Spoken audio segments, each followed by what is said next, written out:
আল্লাহ তাআলা বলেন চারটা কাজ করতে হবে, ইল্লাল্লাযীনা আমানু ওয়া আমিলুস সালিহাত ওয়া তাওয়াসাউ বিল হক ওয়া তাওয়াসাউ বিস সাবর। একজন মানুষের ডিউটি চারটা। এই চারটি কাজ যে মানুষ করে সে লাভবান, এই চারটি কাজ যে করে না সে খাসারা, সে লস, ক্ষতিগ্রস্ত। চারটা কাজ। এক নাম্বার ঈমান, যে তার নিজের ঈমান ঠিক করে সে লাভবান। দুই, আমিলুস সালিহাত, যে নেক আমল করে সে লাভবান। তিন, ওয়াতাওয়াসাউ বিল হক, যে অন্যকে ঈমানের দাওয়াত দেয় সে লাভবান। চার, ওয়াতাওয়াসাউ বিস সাবর, যে অন্যকে নেক আমলের দাওয়াত দেয় সে লাভবান। এগুলোর আরো তাফসীর আছে, আমি সংক্ষেপে বললাম। আলহামদুলিল্লাহ, আজকের এই মাহফিলে এটা একটা ঐতিহাসিক ঐতিহ্যবাহী মাহফিল, জামিয়া হাসানিয়া মাদ্রাসা।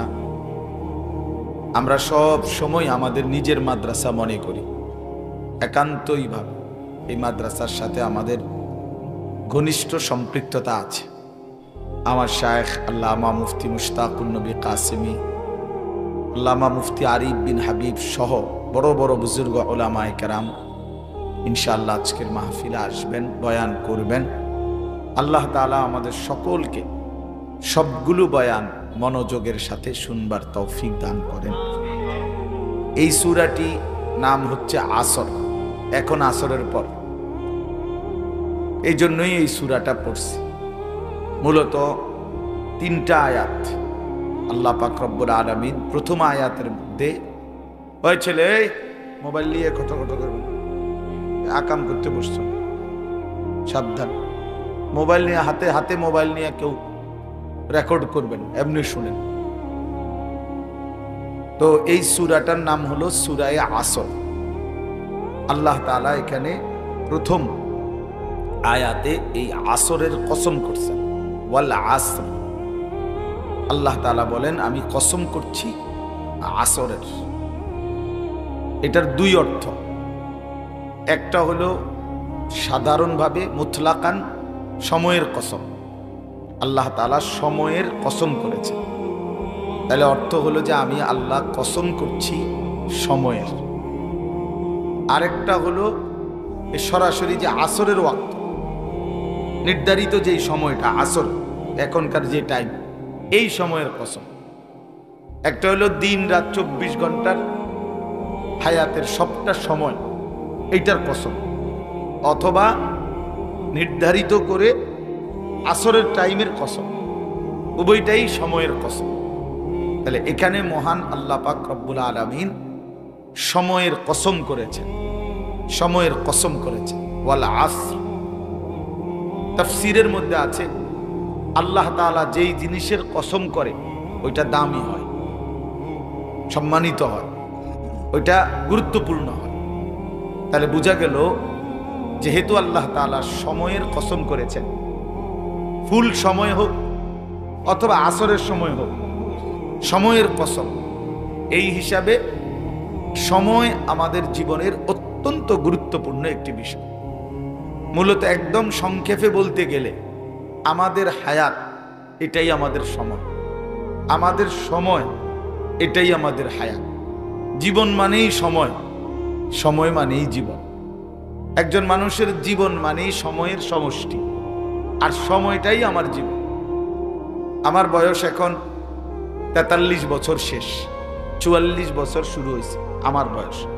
তাইলে এখন আমার যে 43 বছর, মানে এই পরিমাণ ঘন্টা, মিনিট, সেকেন্ড, দিন, সপ্তাহ, মাস, বছর, এটারই সমষ্টি, এটারই কয় কি 43 বছর। তাহলে বোঝা গেল এই যে সময়ের এই সমষ্টি, এটাই আমার জীবন, এটাই আমার হায়াত। এজন্য এক মানুষের জীবনে সময় মানে তার জীবনের গুরুত্ব যেটা, এটাই সময়ের গুরুত্ব। কেউ যদি বোঝে নিজের জীবনের গুরুত্ব, তো এটাই যেন সময়ের গুরুত্ব। কেউ যদি বোঝে সময়ের গুরুত্ব, তো এটাই জীবনের গুরুত্ব। এজন্য সময়ের গুরুত্ব যে বোঝে না সে হায়াতের গুরুত্বও বোঝে না। হায়াতের গুরুত্ব যে বোঝে সে সময়ের গুরুত্বও বোঝে। কারণ আমার হায়াত আমার সময়, আমার সময় আমার হায়াত। যেমন সহজ কথা আপনারা বুঝবেন, যে কোনো মানুষ যখন মৃত্যুর সময় হয় কাছাকাছি, অথবা মুমূর্ষ, অথবা মারাত্মক অসুস্থ, অথবা অনেক বয়স্ক, অথবা ভয়ানক অ্যাক্সিডেন্ট করছে, তো মানুষ কথার প্রসঙ্গে বলে যে আমার আর সময় নাই, দোয়া করেন ভাই আমার আর সময় নাই, আমার সময় নাই, এই তার মানে আমার আর হায়াত নাই, আমার আর হায়াত নাই, এটাই সে বলতে চাইছে, আমার আর সময় নাই। তাহলে বোঝা গেল মানুষ হায়াতের জায়গায় সময়টা শব্দটা ব্যবহার করে। এই জন্যই তো সে বলছে যে আমার আর সময় নাই, নাই তো সময় তো আছেই, ঘন্টা মিনিট সেকেন্ড কি চলে গেছিনি পৃথিবীর থেকে, তার মানে আমার হায়াত নাই, আমার জীবন নাই। এই জন্য একজন মানুষের জীবনে সময় অত্যন্ত গুরুত্বপূর্ণ। এটাকে যে ধরতে পারছে, এটাকে যে বুঝতে পারছে যে আমার এই ঘন্টা, আমার এই মিনিট, আমার এই সেকেন্ড, আমার এই রাত, আমার এই দিন, এটাই আমার জীবন, এটাই আমার জিন্দেগি, এর মধ্যেই আমি যা করব তা নিয়েই আমার হাসরের ময়দানে দাঁড়াইতে হবে। আমি এই সময়গুলো দিয়েই আল্লাহ তাআলার মুখোমুখি হইতে হবে। কোনো রাত, কোনো দিন, কোনো ঘন্টা, কোনো মিনিট, কোনো সেকেন্ড আমি আমার জীবন থেকে আলাদা করতে পারবো না। এই সবটা সময়ের হিসাব মহান আল্লাহ পাক রব্বুল আলামিনের কাছে আমাকে দিতে হবে, আল্লাহ তাআলার কাছে আমাকে দিতে হবে। এই সময়গুলো, এই রাত বান্দা কি করেছ, দিন কি করেছ, সকাল কি করেছ, আল্লাহ তাআলা এইভাবে একেবারে বিন্দু বিন্দু, সেকেন্ড সেকেন্ড আল্লাহ তাআলা আমাদের কাছ থেকে জিজ্ঞেস করবেন। কোরআনুল কারীমের মধ্যে আছে সুম্মা লাতুসআলুন্না ইয়াওমাইদিন আনিন নাঈম, অবশ্যই তোমাদেরকে আমি আল্লাহ তাআলার দেওয়া প্রতিটি নিয়ামত সম্পর্কে কিয়ামতের দিন জিজ্ঞেস করা হবে। তাহলে যেহেতু আল্লাহ তাআলা জিজ্ঞেস করবেন, অতএব সময় একটি দামি নিয়ামত, আমার জীবনটাই তো একটা নিয়ামত, আমার বেঁচে থাকাটাই একটা নিয়ামত, তাইলে আমার সময়টাই একটা বড় নিয়ামত। এই জন্য আমরা সংক্ষেপ প্রথম কথা হলো, এই ছেলেরা আছো তোমরা কয়েকজন যারা বসছো, বাবা তোমাদেরও এটা বোঝা উচিত, তোমার হায়াত, তোমার সময়, তোমার রাত ফালতু না, তোমার দিন ফালতু না, তোমার এটাই তোমার জীবন। তুমি যে রাত পার করছো, এই রাত গেলেই তোমার বয়স একদিন বাড়ে। তুমি যে সপ্তাহ পার করছো, এই সপ্তাহ গেলেই তোমার হায়াত এক সপ্তাহ বাড়ে, এক সপ্তাহ বাড়ে। তাহলে এইভাবে রাত গেলেই দিন বাড়ে, দিন গেলেই সপ্তাহ, মাস, বছর গেলেই তুমি 12 বছরের 13 বছরে পরিণত হও। 13 বছরের ছেলেটা 15 বছর হয়, 15 বছর 20 বছর হয়, 20 বছর 30 বছর হয়। তাহলে এই রাত গেলে, এই দিন গেলে, এই সময় পার হইলে, তাহলে এটাই তো আমার জীবন, এটাই তো জীবন। এই জন্য সময়কে ধারণ করা এটা জীবনের সবচেয়ে গুরুত্বপূর্ণ।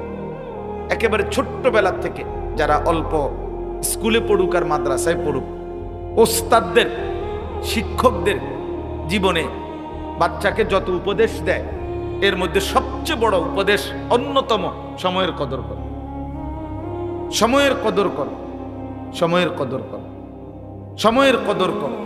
এটাই মূল নসিহত। আমরাও তো ছেলেবেলায় পড়ালেখা করছি, তো ওস্তাদদের জবানে সারাটা জীবন শুনছি এটাই, সময়ের কদর করো, সময়ের কদর করো। স্কুলে পড়তে গিয়ে মুখস্থ করছি, মনে আছে প্রাইমারি স্কুলে, time and tide wait for none, সময় এবং নদীর স্রোত কারোর জন্য অপেক্ষা করে, অপেক্ষা করে। আরবিতে আমরা পড়ছি আল ওয়াক্তু লা ইয়ান্তাযিরু লি আহাদিন, সময় কারোর জন্য অপেক্ষা করে না, সময় চলতেই থাকে। এক সেকেন্ড পৃথিবীর কোনো প্রেক্ষাপটে, পৃথিবীর যত বড় ভূমিকম্প হোক, একটি সেকেন্ড পৃথিবীতে থেমে যায় না। এ কি আশ্চর্য জীবন! পৃথিবীর কত কিছুই, কত উত্থান হয়, পতন হয়, কত কিছু স্থির হয়ে যায়, কিন্তু সময় স্থির হয় না, এক সেকেন্ডের জন্য থামে না, সে চিরবহমান, সে চলতেই থাকে। এই জন্য আমরা যদি এই ছোট্ট কথাটা বুঝি বাবা, যে আমার সময়ের কদর করা উচিত। কোরআনুল কারীমের মধ্যে আছে, আল্লাহ তাআলা বলেন ইউকাল্লিবুল্লাহুল লাইলা ওয়ান নাহার, আল্লাহই রাত এবং দিন পরিবর্তন করেন। আল্লাহ তাআলা বলছে ইন্না ইদ্দাতাশ শুহুরি ইনদাল্লাহি 12 শাহরান, আল্লাহ বলেন নিশ্চয়ই 12 মাস, এই যে বছরে 12টি মাস, এটা আমি আল্লাহ তাআলার নির্ধারণ করা। তাহলে 12 মাসের একটা বছর আল্লাহর নির্ধারণ করা, মাস আল্লাহর নির্ধারণ করা, সপ্তাহ আল্লাহর নির্ধারণ করা। এই সময়ের ব্যাপারে, এই মাস, বছর, দিন, ঘন্টার ব্যাপারে আল্লাহ তাআলা অকাট্যভাবে একটা চূড়ান্ত কথা বলে দিছে এই আয়াতে, যে ফালা তাজলিমু ফীহিন্না আনফুসাকুম, ফালা তাজলিমু ফীহিন্না আনফুসাকুম। আল্লাহ বলে, বান্দা, আমার দেওয়া এই সময়গুলোতে, এই মাসগুলোতে, এই বছরগুলোতে তুমি নিজের উপরে জুলুম করো না, নিজের উপরে জুলুম করো না বান্দা। এই সময় আর ফিরবে না, এই রাত আর আসবে না, এই দিন আর আসবে না, তুমি জুলুম করো না। এখন জুলুম করা মানে কি? জুলুম করা মানে হলো গুনাহ করা, ছোট বড় প্রতিটা গুনাহ জুলুম। আমরা স্বাভাবিকভাবে জুলুম বুঝি, কেউ কারো প্রাপ্য যদি ঠকায়, তাইলে স্বাভাবিকভাবে ওরফ ব্যাপক প্রচলন হইলো এটারে কেবল কয় জুলুম। সে জুলুম করছে, মানে তার প্রাপ্য যত অত দেয় নাই আর কি। জমি হোক, টাকা হোক, সম্পদ হোক, বিটা হোক, হ্যাঁ বিচার হোক, যেটাই হোক, ন্যায্যটা দেয় নাই, এই জন্য বলে কি করছে? জুলুম করছে। অথবা কেউ যদি কাউরে আঘাত করে, মারে, ধরে, হত্যা করে, এরকম কোনো কিছু করে, তো বলে যে সে তার উপরে কি করছে? জুলুম করতে, জালেম, এরকম। কিন্তু মূলত অর্থ হইল প্রতিটা গুনাহ জুলুম, প্রত্যেকটি ছোট্ট গুনাহ, বড় গুনাহ, এটাই জুলুম, এটাই জুলুম। প্রত্যেক পাপী জালেম, আমিও আপনিও, প্রত্যেক পাপী জালেম। বাকি জালেমের মধ্যে স্তর আছে, কম বেশি আছে, প্রতিটা গুনাহই একটা একটা জুলুম। এই জন্য আল্লাহ তাআলা বলেন, বান্দা, আমার দেওয়া মাস, বছর, সময়, এর মধ্যে তোমরা জুলুম করো না। ফালা তাজলিমু ফীহিন্না আনফুসাকুম, নিজের উপরে জুলুম করো না, অর্থাৎ গুনাহ করো না। এই গুনাহ করে করে তোমার রাত কিন্তু ফুরায়া যাবে, দিন ফুরায়া যাবে, একদিন হায়াত শেষ হয়ে যাবে, একদিন কবরেই পৌঁছে যাবে। আলহাকুমুত তাকাসুর হাত্তা জুরতুমুল মাকাবির, একদিন কবরস্থানে পৌঁছে যাবা। কাল্লা সাউফা তা'লামুন, সেদিন তুমি বুঝতে পারবা যে তোমার নাফরমানির শাস্তি কি। এই নারী, এই ছবি, এই নাচ, এই গান, এই অশ্লীল দৃশ্য, এই সুদ, এই ঘুষ, এই মিথ্যা, চুরি, ডাকাতি, এই জিনা, এই ব্যভিচার, এই অসভ্যতা, এই নোংরামি, এক ওয়াক্ত নামাজ না পড়া, সেজদা না দেওয়া, আল্লাহ পাকের গোলামি না করা, এই অসভ্য নাফরমানির পরিণতি কি? আল্লাহ বলে, বান্দা, কবরে আসতেই হবে, আমি তখন তোমাকে বুঝাবো, আমি বুঝাবো বান্দা আমার নাফরমানির শাস্তি কি। আসতেই হবে তোমাকে কবরে। এটা এমন অনিবার্য বাস্তবতা যে পৃথিবীর কোনো বুদ্ধিমান কিংবা বেওকুফ কেউই কবর থেকে আড়াল হইতে পারে না। পৃথিবীতে কেউ যদি জিতেও যায় তাহলেও সে কবরে আসবে, কেউ হেরেও যায় সেও কবরে আসবে। পৃথিবীর সবচেয়ে চালাক মানুষটাকেও কবরে চলে আসতে হবে, পৃথিবীর সবচেয়ে বেওকুফটাকেও কবরে পৌঁছতে হবে। এখানে চালাক বেওকুফ বরাবর, এখানে ধনী গরিব বরাবর, এখানে সুস্থ অসুস্থ বরাবর। জীবনে যার কোনো রোগ নাই সেও মরে যাবে, জীবনে যার রোগে রোগে রোগাক্রান্ত সেও কি মরে যাবে। মৃত্যুকে আড়াল করার, অস্বীকার করার, কবরকে আড়াল করার কোনো সুযোগ নাই বাপ। অতএব আল্লাহ এটা বলছে, বান্দা আসবা কিন্তু, হাত্তা জুরতুমুল মাকাবির, কবরে আসতে হবে তোমাকে। আর সেদিন আমি তোমাকে জানাবো, বুঝাবো এই প্রতিদিন, ঘন্টা, রাত, সেকেন্ডের, আমার দেওয়া প্রতিটা মুহূর্তের নাফরমানির পরিণতি কি, নাফরমানির পরিণতি কি। এইখানে মনে করো তোমরা যে কয়েকজন ছেলে ছুটে আসছো, এখন তোমরা অনেকে আসরের নামাজ পড়ো নাই, এখানেও আছো কেন বাবা? তুমি তো জানো যে এটা একটা মাহফিল, অথবা তোমার দিলে আছে যে আমি হুজুরের বয়ান শুনবো, ঠিক আছে মাশাআল্লাহ, ভালো কথা, কিন্তু নামাজ কেন পড়লাম? তুমি একজন হুজুরকে পছন্দ করতে পারলা, তো একজন আল্লাহকে পছন্দ করলা না কেন? একজন হুজুরকে কেন পছন্দ করলা? তো এ তো আল্লাহর জন্য, যে আল্লাহর কথা বলে দেখে পছন্দ করি, তো সেই আল্লাহর হুকুম মানতে অসুবিধা কি? সেই আল্লাহ তাআলার হুকুম মানতে সমস্যা কোথায়? এমনিতে একজন হুজুরকে, হুজুর আমি আপনাকে পছন্দ করি, হুজুর আমি আপনার ভক্ত, তো অথচ আমি নামাজ পড়ি না, সেজদা দেই না, এক ওয়াক্ত নামাজ পড়ি না, এই অসভ্য ভক্ত দিয়ে আমি কি করব? এই হাইওয়ান দিয়ে আমার কি দরকার? এই ভক্ত দিয়ে কি আমি ঘাস কাটবো না সিরা চাবাবো? এটা দিয়ে আমি করব কি? এই ভক্তের আমার লাভ কি? আমার দরকার কি এরকম ভক্ত? আমি কি এর নির্বাচনে খারাপ মনে যে আমার ভক্ত কয়জন হয়েছে? তাইলে বাপ, এটা তো উদ্দেশ্য আল্লাহকে ডাকা, আল্লাহ তাআলার দিকে ফেরা, আল্লাহকে চিনা, আল্লাহর ইবাদত করা। আল্লাহর ইবাদত। অনেক ছেলে পেলে আছে, অনেক আলেম ওলামাকে মহব্বত করে। কি মহব্বত? এ নাম কে ওয়াস্তের মহব্বত। এ দেখা হইছে, লাভ দিছে, দৌড় দিছে, দৌড় দিছে এতটুকু। আরে ভাই, এতটুকু হইলে কি হলো? এই জন্য আমরা আজকে সংক্ষেপে কথাটা বললাম। আল্লাহ তাআলা বলেন ওয়াল আসর, সময়ের কসম, আসরের কসম। তাহলে এক নাম্বার সময়ের কসম করে আল্লাহ বলছেন, বান্দা সময় বড় দামি, সময় বড় মূল্যবান, এই নিয়ামতের কদর করো, তাহলে তুমি আখিরাতে লাভবান হবে। আরেকটা হলো আসর থেকে মাগরিব, এটা যেমন অল্প সময়, আখিরাতের তুলনায় তোমার দুনিয়ার হায়াতও তার চাইতে অল্প সময়। আসর থেকে মাগরিব দেখতে দেখতে ফুরায়া যায় তোমার হায়াত, আখিরাতের তুলনায় এই দেখতে দেখতে ফুরায়া যায়, দেখতে দেখতে ফুরায়া যায়। কখন যেন একদিন 60 বছর হয়ে যাবে, 40 বছর হয়ে যাবে, অথবা কবরে চলে যাবে। দেখতে দেখতে হায়াত শেষ হয়ে যায়। সেদিন আমি প্রথম যেদিন রজব মাসের চাঁদ উঠছে, ওই দিন আমি চিটাগাং মাহফিলে যাইতেছি, তো পথে এক জায়গায় মাগরিবের নামাজ পড়ছি। এই মাগরিবের নামাজ পড়ার পরে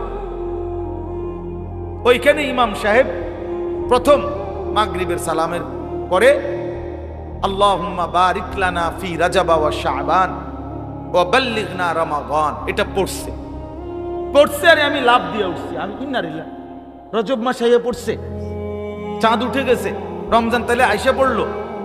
মানে আমার কাছে রীতিমতো অবাক লাগছে যে হায় হায়, কোন দিন গেল গা বছর, একটা বছর কেমনে শেষ হয়ে গেল, কেমনে শেষ হয়ে গেল। রমজানের প্রস্তুতি চলতেছে, এখন রমজানের প্রস্তুতি চলতেছে। হ্যাঁ, আপনার এই জন্য বললাম, দেখতে দেখতে সময় ফুরাইয়া যায়, অল্প সময় হায়াত শেষ হয়ে যায়। এজন্য আমরা প্রত্যেক ইনশাআল্লাহ সময়ের কদর করা, হায়াতের কদর করা আমাদের উচিত। ছোট বড় ছেলেরা তোমরাও তোমাদের কদর করা উচিত। ফালতু ফালতু সারাক্ষণ হাসি মজাক ঠাট্টা, বন্ধু বান্ধবদের আড্ডা, এই তেরে লাথি দিলা, এই তেরে চুল টান দিলা, ওই তেরে শার্ট ধরে টান দিলা, মোবাইল দেখলা, নারী দেখলা, ছবি দেখলা, গান গাইলা, দৌড় দিলা, লাফালাফি ফালাফালি করলা, এই সারা দিন সারা রাত, এটা কোনো জীবন না, এটা কোনো জীবন না। আর শুধু বাংলা অঙ্ক ইংরেজি বই পড়া, এটাও কোনো জীবন না। আমরা শুধু বাংলা অঙ্ক ইংরেজি পড়ার জন্য আসি নাই, আমরা মুসলমান, আমরা আখিরাতের জন্য আসছি। তাহলে যে জীবনে আখিরাতের কোনো প্রস্তুতি নাই, ওটা কোনো জীবনে না, ওটা জানোয়ারের জীবন, ওটা জানোয়ারের জীবন। যে জীবন আখিরাত চিনে না, আল্লাহর কসম, ওটা মানুষের জীবন না, এটা জন্তু জানোয়ারের জীবন, হাইওয়ানের জীবন। দুনিয়ার এই বাকি সবগুলো পড়ালেখা না পড়লেও ভাত মাছ খাওয়া যায়, দুনিয়ার বাকি কথা না বললেও দুনিয়া ভোগ করা যায়। বোবা মানুষও দুনিয়া ভোগ করে, অন্ধ মানুষও দুনিয়া ভোগ করে। পড়ালেখা নাই, মূর্খ, বকলম, নামও দস্তখত করতে জানে না, টিপসই দেয়, এরকম লোক কোটি কোটি কোটি টাকার মালিক হয়ে দুনিয়া পুরা ভোগ করে। এই জন্য প্রিয় বন্ধু, পড়তে নিষেধ করি না, কিন্তু এমন পড়াই যথেষ্ট না মুসলমানের জন্য যে পড়া পড়তেছে তো আছে, কিন্তু আল্লাহ চিনে না, আখিরাত চিনে না, নামাজ চিনে না, সেজদা চিনে না, মালিক চিনে না। এটা কোনো পড়াই না, এটা কোনো পড়াই। আল্লাহ নিজে বলছে, আল্লাহর আলো যার মধ্যে নাই তার মূলত কোনো আলোই নাই। ফামান লাম ইয়াজআলিল্লাহু লাহু নূরান ফামা লাহু মিন নূর। আল্লাহর আলো যে পেল না, সে আলোই পায় না, তার জন্য কোনো আলোই নাই। এই যে দেখেন, এই দুই ছেলে দেখেন, কারে বলে কি বলে, হেরা হেগো মোবাইল নিয়ে ব্যস্ত। দেখছেন না তাহলে ভাই কি পরিমাণ ফালতু পোলাপান দেখেন। মানে অসভ্যতা এত বেশি যে কোনো ভদ্রতা, মোবাইল এত বড় জানোয়ার বানাইছে যে এটার কোনো আখলাক সব শেষ করে দিছে। সোজা হিসাব কোন জায়গায় ছেলে পেলে এত ফালতু যে কোনো ভদ্রতা, যে এখানে আলেম আছে, এখানে বয়স্ক লোক আছে, এখানে একটা মাহফিল হচ্ছে, আমারে কি মনে করব মানুষে? না না, কি মনে করবো আর কিতা, আমারে কিতা মনে করবো? আবার আমার মোবাইল আমার লগে, আমি আছি মোবাইলের লগে, এনে আবার মানুষে মনে করলে কি, আমারে না মনে করলে কি? এই এক জিন্দিগি ছেলে পেলে কোনো কিছুতে এরা আপনার ডানে বামে পৃথিবীর কোনো ভদ্রতার কিছুর সাথে তাদের কোনো যোগ সাজস নাই। মোবাইলে হাসে, মোবাইল নিয়ে কাঁদে, মোবাইল নিয়ে নিজের মন্তব্য করে, অন্যের মন্তব্য শুনে, পৃথিবীর সমস্ত আবেগ, অনুভূতি, চিন্তা, ইচ্ছা, আকাঙ্ক্ষা, তার যত প্ল্যান প্রোগ্রাম সবকিছু এই মোবাইল নির্ভর। আশেপাশে যে পৃথিবীতে আরো মানুষ আছে, পৃথিবীর যে আরো কত কিছু হচ্ছে না হচ্ছে, এত কিছু তার দরকার নাই। নজর 24 ঘন্টা মোবাইল, সে আর মোবাইল। এমন জিন্দিগি ছেলেরা, এই জীবন, যে জীবন তোমারে একাকী বানায় দিছে, যে জীবন তোমারে সারাক্ষণ মোবাইলের উপরে আসক্ত বানায় দিছে, এই হাইওয়ানের জিন্দিগি নিয়া ওই হাইওয়ান যেখানে থাকে আফ্রিকার জঙ্গলে, ওইখানে চলে যাও। মানুষের এই সমাজে থাকার দরকার কি? মানুষের এই সমাজে থাকার দরকার কি? কি প্রয়োজন বেটা? না মা চিনো, না বাবা চিনো, না আল্লাহ চিনো, না রসুল চিনো, না আখিরাত চিনো, না সেজদা চিনো, কিচ্ছু চিনে না, কিচ্ছু চিনে না, কিচ্ছু বুঝে না, শুধু বুঝে এই মোবাইলটা, শুধু চিনছেই এটা। রাত নাই, দিন নাই, উঠতে বসতে চলতে ফিরতে ন্যূনতম কোনো ভদ্রতা বলতে কিচ্ছু নেই। হায় হায় হায়, এই অসভ্যতার পরিণতি কি? এর শেষ ঠিকানা কোথায়? এই প্রযুক্তি কোথায় গিয়ে থামবে? এই আধুনিকতা কোথায় গিয়ে থামবে? আমি বুঝি না। আমাদের ছেলে পেলে শেষ পর্যন্ত কোথায় গিয়ে থামবে? চুল, চেহারা, লেবাস, কথাবার্তা, কোনো কিছুতে মুসলমানের ছিটে ফোটা নাই, ছিটে ফোটাও নাই। মুসলমানের কোনো নমুনাই নাই। আস্ত জলজ্জান্ত বাচ্চাকে দেখলে বোঝা যায় না এটা কোন যুক্তিতে মুসলমানের বাচ্চা, কোন যুক্তিতে? সেজদা নাই, পাক পবিত্রতা নাই, পেশাব করে বাথরুমের পরে টয়লেট পেপার ব্যবহার করার কোনো মানসিকতা নাই, হ্যাঁ, ওযু নাই, গোসল নাই, নামাজ নাই, আল্লাহ নাই, রসুল নাই, জবানে মালিকের নামটাও বলতে পারে না। এত বড় হাইওয়ান, এটা মুসলমান কি আবার? 24 ঘন্টা ফিকির, চুলের ফ্যাশন, জামার ফ্যাশন, এই শরীর পূজা, দেহের পূজা, এ তো জানোয়ারের স্বভাব। এটা তো জানোয়ারের স্বভাব নিয়ে যে দেহ পূজা, যে সারাদিন এ তো বেডিয়তের স্বভাব। সারাদিন পাউডার, ফেয়ার এন্ড লাভলি, কেরুম লাগে আরেক রকম, আরেক ভাবে। এই তো সারাক্ষণ ব্যক্তি পূজা, দেহের পূজা, শরীরের এই জৌলুস নিয়া, শরীর নিয়া সারাক্ষণ ব্যস্ত থাকা, এ তো মুসলমান ইমানদারের পরিচয় না বাবা। নিজেকে তো চেনা উচিত, নিজেকে তো বোঝা উচিত, এতটুকু তো ফিকির করা উচিত। আহা, আমি আসলাম কেন? কে আমাকে পাঠাইলো? কেন পাঠাইলো? এই পৃথিবীতে আমি কেন আসলাম? 24 ঘন্টায় বুঝি একটাবারও মনে পড়বে না? সারাদিনে বুঝি এক ওয়াক্ত নামাজের কথাও মনে পড়ে না? এত বড় জানোয়ার মুসলমানের বাচ্চা হয় কেমনে? এক ওয়াক্ত নামাজ পড়ে না, এটা মানুষের বাচ্চা কেমনে? আর এটা মানুষের বাচ্চা কিভাবে বলেন মিয়া? একটা ওয়াক্ত নামাজ পড়ে না, এই হাইওয়ান, এই জানোয়ার, তা মানুষের বাচ্চা কেমনে? মুসলমানের ঘরে কেমনে জন্ম নিল? এটা এত বড় নিকৃষ্ট মুসলমানের ঘরে কেমনে জন্ম নিল? মুসলমানের ঘরে জন্ম নিয়া মায়ের পবিত্র দুধ, মায়ের 9 মাসের গর্ভে ধারা সব বৃথা। এভাবে বুঝি মানুষ আল্লাহকে ভুলে যায়? বলো বাবা, তোমরা ছেলেরা বলো, বেনামাজি ছেলেরা বলো, কোন লজ্জায় কি দেহে সাজলা? কারে দেখে অনুসরণ করলা? মাথার চুল থেকে পায়ের নখ পর্যন্ত এই শরীরের সাজগোজ কোন বেঈমানের মতো সাজলা? ওই বেঈমান পৃথিবীতে আদর্শ, এই চুল পৃথিবীর কোন মডেল? বলো মিয়া, কোন বেঈমান পৃথিবীর কোন আদর্শ হইতে পারে না। আদর্শ তো রাসূলুল্লাহ সাল্লাল্লাহু আলাইহি ওয়াসাল্লাম, আদর্শ তো সাহাবায়ে কেরাম, আদর্শ তো সাহাবায়ে কেরাম।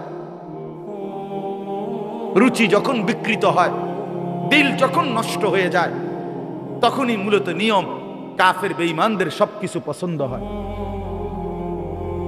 সব পছন্দ। কলিজা যদি সাফ থাকতো, দিল যদি ঈমানে ভরা থাকতো, আল্লাহ তাআলার সাথে সম্পৃক্ত থাকতো, তো আল্লাহ এবং তার রাসূলের সব কথাই বুঝে আসতো,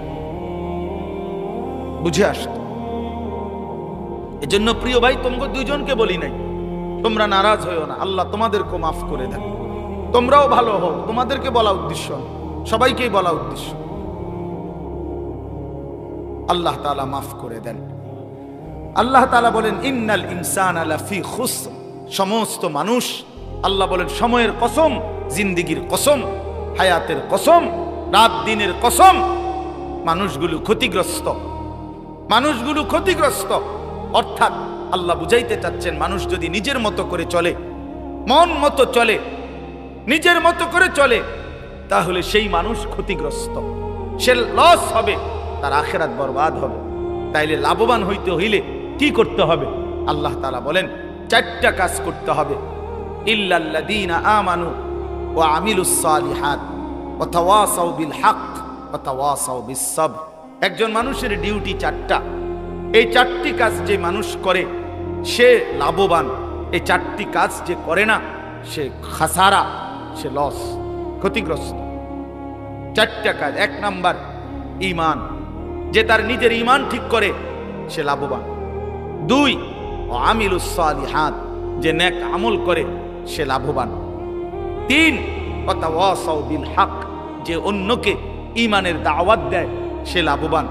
চার, ওয়াতাওয়াসাউ বিস সাবর, যে অন্যকে নেক আমলের দাওয়াত দেয় সে লাভবান।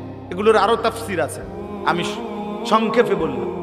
তাহলে চারটি কাজ চারজনে না, একজনে, একই ব্যক্তি যে চারটি কাজ নিজের মধ্যে আনে, নিজের ঈমান ঠিক করে, নিজের আমল ঠিক করে, অন্যকে ঈমানের দাওয়াত দেয়, অন্যকে নেক আমলের দাওয়াত দেয়, তাহলে এই দুই জিনিস, নিজের সংশোধন, মানুষের সংশোধন, নিজের ফিকির, উম্মতের ফিকির, নিজের ভাবনা, মানুষের ভাবনা, এই দুইটা যার মধ্যে, আমিও ঈমান আনবো, আরো বান্দাকে ঈমানের দিকে ডাকবো, আমিও সেজদা দিব, আরো আল্লাহর বান্দাকে সেজদার দিকে ডাকবো। এই দুইটা কাজ, দুইটার মধ্যে চারটা, মানে নিজের ঈমান নিজের আমল, অন্যের ঈমান অন্যের আমল, এই দুইটা কাজকে একসাথ করে যে নেয়, আল্লাহ তাআলা বলে সে সফল, সে কামিয়াব, সে লাভবান, সে জান্নাতি, সে জান্নাতি। এই জন্য আজকে এতটুকুই কথা। আমি সবার কাছে অনুরোধ করি, প্রিয় ভাই আমার, বাপ আমার, বন্ধু আমার, নওজোয়ান সাথী আমার, নিজের ঈমানের ফিকির করো, নিজের আমলের ফিকির করো, মানুষকে ঈমানের দিকে ডাকো, মানুষকে আমলের দিকে ডাকো। দাওয়াত ও তাবলীগের এই মেহনত, সারা পৃথিবী জুড়ে যে মেহনত, এটা এই চার মেহনত, এই চার কাজের মেহনতকে তাবলীগ বলে, এই চার কাজের মেহনতকে দাওয়াত বলে। এটাই মেহনত। নিজের ঈমান ঠিক করা, উম্মতকে ঈমানের দিকে ডাকা, নিজের আমল ঠিক করা, উম্মতকে আমলের দিকে ডাকা, এই চারটা কাজের সমন্বয়, এটাই তাবলীগ, এটাই দাওয়াত, এটাই জিন্দেগি। এই জন্য দাওয়াতে তাবলীগের এই মেহনত কোরআন সুন্নাহর মেহনত। বলেন আলহামদুলিল্লাহ। দাওয়াত ও তাবলীগের এই মেহনত 100 বছর ধরে উলামায়ে কেরামের অনুমোদিত মেহনত, আলহামদুলিল্লাহ। এই জন্য আজকে দাওয়াত ও তাবলীগের হযরত মাওলানা ইলিয়াস রাহমাতুল্লাহি আলাইহি, তিনি শুরু থেকে ওনার জীবনের শেষ দিন পর্যন্ত দাওয়াত ও তাবলীগের এই মেহনত যিনি যখন করেছেন, আল্লাহর কসম ওনার জীবনের সবচেয়ে বড় ফিকির ছিল যে উলামায়ে কেরাম এই কাজকে সমর্থন করবে, সহযোগিতা করবে, অংশগ্রহণ করবে। এটা ওনার ইন্তেকালের মুহূর্তেও ওনার ফিকির ছিল এটা। মুফতি শফি রহমতুল্লাহ আলাইহি বলছেন, আমি ইন্তেকালের পূর্বে ইলিয়াস রহমতুল্লাহ আলাইহির কাছে যখন আমি শেষ দেখা করছি, তখনও উনি বলছে যে এই কাজ যেন উলামায়ে কেরাম আগলায়া নেয়, উলামায়ে কেরাম যেন আগলায়া নেয়। এজন্য উলামায়ে কেরাম থেকে বিচ্ছিন্ন করে দাওয়াত ও তাবলীগের কাজ করার স্বপ্ন যারা দেখতেছে তারা মূলত দাওয়াত ও তাবলীগের কাজের জন্য না, বরং দাওয়াত ও তাবলীগের এই কাজ চলমান, এই মেহনতকে কলঙ্কিত করা, ভেঙ্গে দেওয়া, উম্মতকে ছিন্ন বিচ্ছিন্ন করা, এর জন্যই ইহুদিরা, খ্রিস্টানরা, ইসলাম বিরোধী দুশমনরা, আল্লাহর দুশমনরা সাদ নামের একজন ভণ্ড ব্যক্তিকে ভাড়া করছে। এটাই সত্য, এটাই সত্য। সারা পৃথিবীর লক্ষ লক্ষ, একজন দুইজন না, একজন দুইজন না, লক্ষ লক্ষ আলেমের সম্মিলিত সিদ্ধান্ত এটাই, সাদ নামের দিল্লির ওই ব্যক্তিটা ভণ্ড ভণ্ড ভণ্ড ভণ্ড ভণ্ড। এটা মুনাফিক, এটা মুনাফিক। তার গুন্ডারা, তার অনুসারী যারা, এই গুন্ডারা, এই সন্ত্রাসীরা টঙ্গীর ইজতেমা মাঠে ইমানদার মুসলমানকে, দাওয়াত ও তাবলীগের সাথীদেরকে রাতের অন্ধকারে হত্যা করেছে, শহীদ করেছে। এটা সাদের গুন্ডারা করেছে। অতএব এটা মনে রাখতে হবে, এই ভণ্ড, এই মুনাফিক, এই প্রতারকের অনুসারীরা ইনশাআল্লাহ বাংলার জমিনে টিকবে না। ইনশাআল্লাহ সারা বাংলাদেশ থেকে সাদের অনুসারীরা একদিন না একদিন বিতাড়িত হবেই হবে, হবেই হবে, হবেই হবে ইনশাআল্লাহ।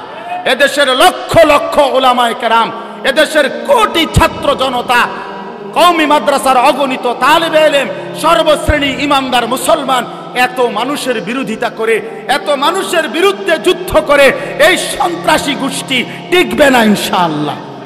এজন্য মনে রাখবেন, আপনাদের কাছে অনুরোধ, দাওয়াত ও তাবলীগের এই পবিত্র মেহনত উলামায়ে কেরামের তত্ত্বাবধানেই হবে। কার তত্ত্বাবধানে হবে? বলে এটা আমগো কথা, এটা আমগো কথা, এটাই কথা, এটা কোরআনের কথা, এটা আল্লাহ রসুলের কথা, এটাই 1450 বছরের ইসলামের কথা। অতএব কোন জেনারেল শিক্ষিত ব্যক্তি উলামায়ে কেরামের তত্ত্বাবধানে কাজ করবে, নিজের থেকে ফয়সালা দেওয়ার, আলেমদের মোকাবেলা করার কোনো অধিকার নাই। ওয়াসিফ নামের ওই ব্যক্তি আমাদের মাওলানা জুবায়ের সাহেবকে চিঠি দেওয়া, মতামত ব্যক্ত করার কোনো অধিকার তার নাই। বেটা তুমি কিসের বেটা? মাওলানা জুবায়ের আলেমে দ্বীন, তুই বেটা কে? বেটা তুই তো আলেম না বেটা। সে বুদ্ধি দেয়, সে চিঠি দেয়, পরামর্শ দেয়, তুমি কে? তুমি দাওয়াত ও তাবলীগের তত্ত্বাবধানে, উলামাদের তত্ত্বাবধানে কাজ করবা। তুমি পৃথক একটা শক্তি দাঁড় করাইলা কেন? এরকম শক্তি পৃথিবীতে, এরকম এরকম গোষ্ঠী পৃথিবী নতুন না। অসংখ্যবার 1450 বছরের ভিতরে ইসলামের বিরুদ্ধে, কোরআনের বিরুদ্ধে, উলামায়ে কেরামের বিরুদ্ধে এরকম বহু ষড়যন্ত্রকারী দাঁড়াইছে। দুই একজন নামধারী লেবাসদারি মৌলবি ভাড়া করিলেই একটি কাফেলা ইসলামের নামে চলে না। এজন্য ওই একজন ওসামা আর একজন মুআজ, এই সমস্ত দুই একজন ফ্যাকধারী ছদ্মবেশী মৌলবি ভাড়া করিলেই এত লক্ষ উলামায়ে কেরামের এই মেহনত বৃথা হইতে পারে না। এটা মনে রাখতে হবে। সোহরাওয়ার্দী উদ্যানে লক্ষ লক্ষ আলেম উলামা, সাধারণ ইমানদার মুসলমান, বাংলাদেশের সমস্ত শীর্ষ বুজুর্গ উলামারা একসাথ হয়ে বলে নাই? তাইলে এই জন্য আমরা অনুরোধ করছি সবার কাছে, উলামায়ে কেরাম থেকে বিচ্ছিন্ন হয়েন না। বলেন ইনশাআল্লাহ, বলেন ইনশাআল্লাহ। আগামী 31শে জানুয়ারি, 1 ফেব্রুয়ারি, 2 ফেব্রুয়ারি বিশ্ব ইজতেমা। বলেন আলহামদুলিল্লাহ। কত তারিখ বলেন? 31শে জানুয়ারি। বলেন কত তারিখ? সবাই বলেন কত তারিখ? আবার বলেন, আবার বলেন, আবার বলেন। 31শে জানুয়ারি বিশ্ব ইজতেমা। বিশ্ব ইজতেমা আগেও একটাই হইতো, এখনো একটাই। ইজতেমা একবারই হয়, জামাত 1টা বাজেই হয়, পরেরটা না পাইলে বারিন্দাত কেউ পড়তে পারে। 1:30-এ জোহরের জামাত, এরপরে যদি কেউ না পায় তাইলে পরে কেউ যদি বারিন্দাত বা উডানে অন্য কোথাও জামাত করে সেটা ভিন্ন কথা। এই জন্য ইজতেমা তো 31শে জানুয়ারি, পরে যদি কেউ জায়গা না পায় তো অন্য কোথাও যদি কিছু জড়ো হয় তো সেটা ভিন্ন কথা। ওরা জামাত পাইছে না দেখে, এই জন্য বিশ্ব ইজতেমা 31শে জানুয়ারি। আল্লাহ তাআলা আমাদের প্রত্যেককে অংশগ্রহণ করার তৌফিক দান করেন। উলামায়ে কেরাম থেকে বিচ্ছিন্ন হয়ে চলবে না। দুই একজনকে হত্যা করে, শহীদ করে, আরে লক্ষ আলেম আমার মতো আনিসুর রহমান আশরাফিকেও শহীদ করে কিচ্ছু হবে না, শহীদের পবিত্র রক্তে কালেমার পতাকা উড়বে ইনশাআল্লাহ। এই জন্য এই ভণ্ড সাদ এবং তার অনুসারীরা টিকবে না। এটা দিল্লি না, এটা বাংলাদেশ, এটা বাংলাদেশ। এজন্য দিল্লি না ঢাকা, দিল্লি না ঢাকা, দিল্লি না ঢাকা, ঢাকা ঢাকা। অতএব এটা বাংলাদেশ, এটা বাংলাদেশ। দেশ আমার ছোট হইতে পারে, কিন্তু আমাদের মানচিত্রের যেই লাল, এটা আমাদের রং না, এটা আমাদের শহীদের খুন, এটা আমাদের তাজা রক্ত। অতএব বাংলাদেশের মুসলমান রক্ত দিতে জানে, আরো দেবে প্রয়োজনে। কিন্তু কোন ভণ্ড ইসকন লীগও টিকবে না, সাদ লীগও টিকবে না ইনশাআল্লাহ, ইনশাআল্লাহ। আল্লাহ তাআলা তৌফিক দান করেন। আল্লাহ তাআলা আজকের মাহফিলকে কবুল করে নেন। এই ভণ্ডদের প্রতারকদের হাত থেকে উম্মতে মুসলিমাকে ওলামাদের কাছে আল্লাহ তাআলা তত্ত্বাবধানে থেকে ঈমান আমলের মেহনত করার তৌফিক দান করেন।